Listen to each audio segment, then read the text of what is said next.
Alright, what's up guys? Minor updates, assuming anybody's even watching this, but in an earlier video I talked about the new Paralick tap I got, which I was extremely happy with. And you know, like I said, with the 4-tap keg fridge, it was a little expensive to do all 4, since I already bought 4 of these ones when I built it, not knowing quality differences. I just went for what I could afford. So honestly, since I've had this built, I've only had 4 kegs in it once, maybe twice. But I love this thing so much, and I have an Autumn Red, I think that was called Autumn Red, on tap that my uncle brewed up, and he just didn't have space for it, so he just gave it to me. And I got another one that I'm carbonating right now inside here. So I figured I'm going to buy one more, because they are super sweet.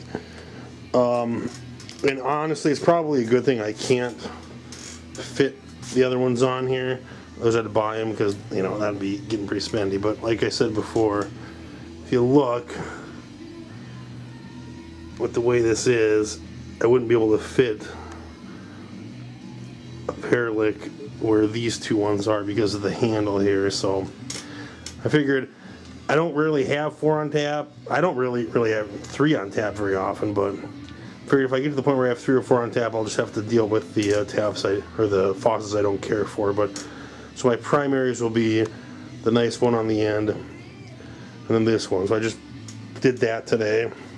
And the other piece of equipment change I had today, let me bust through on my GIMP scooter with my surgically repaired foot. As I used to, this was my kettle that I've been brewing with for, well, basically since I started brewing, with my kits anyway. And it works. I mean, heat distribution, everything is great on it. It's thick, it's very heavy, it's a good quality kettle.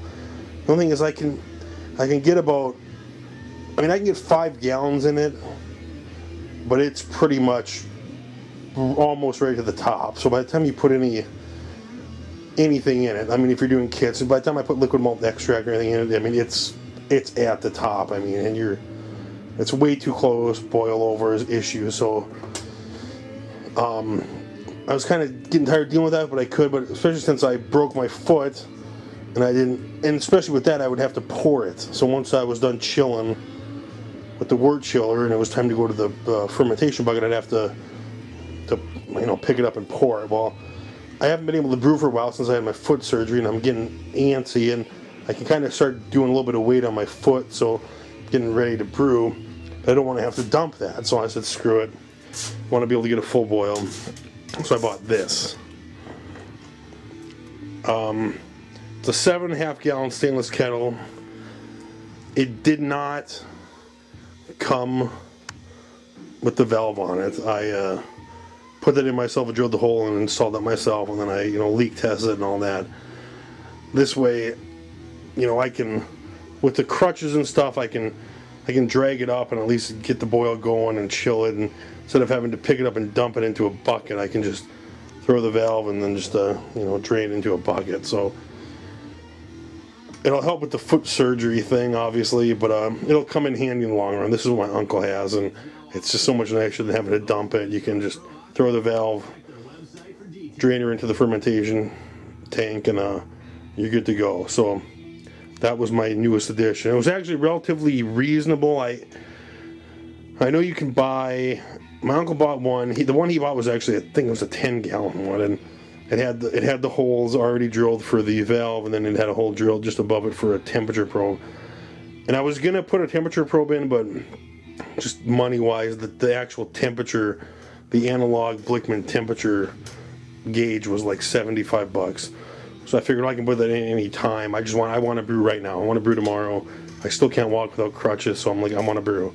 I didn't want to spend the money right now, but I can put it in any time. But pretty reasonable. It's a 7.5 gallon stainless, and it's got 2, 4, 6 gallon graduation marks, but it's 7.5 total. So, and there is minor indentation on the inside, so you can kind of see where you're at. But the kettle itself was like $79, and then I paid $15 for this valve. Now, it wasn't the more expensive valve, but since I drilled it out, I can always change it, but I'm ready to brew, so I just said I'm going to go ahead and do it right now. So I put this together for $95, and yeah, it came with a lid. So I'm ready to go for a batch of Mosaic IPA that I've been waiting on, ready to try to attempt to do that tomorrow. So I have to get everything drug upstairs and try to do this with one leg. It'll be, instead of being like a 2.5 3 hour process, it's probably going to be like a 5 hour process, just because I'm a handicapped person right now. So that's all right though. Do what you got to do, and that's what that's at.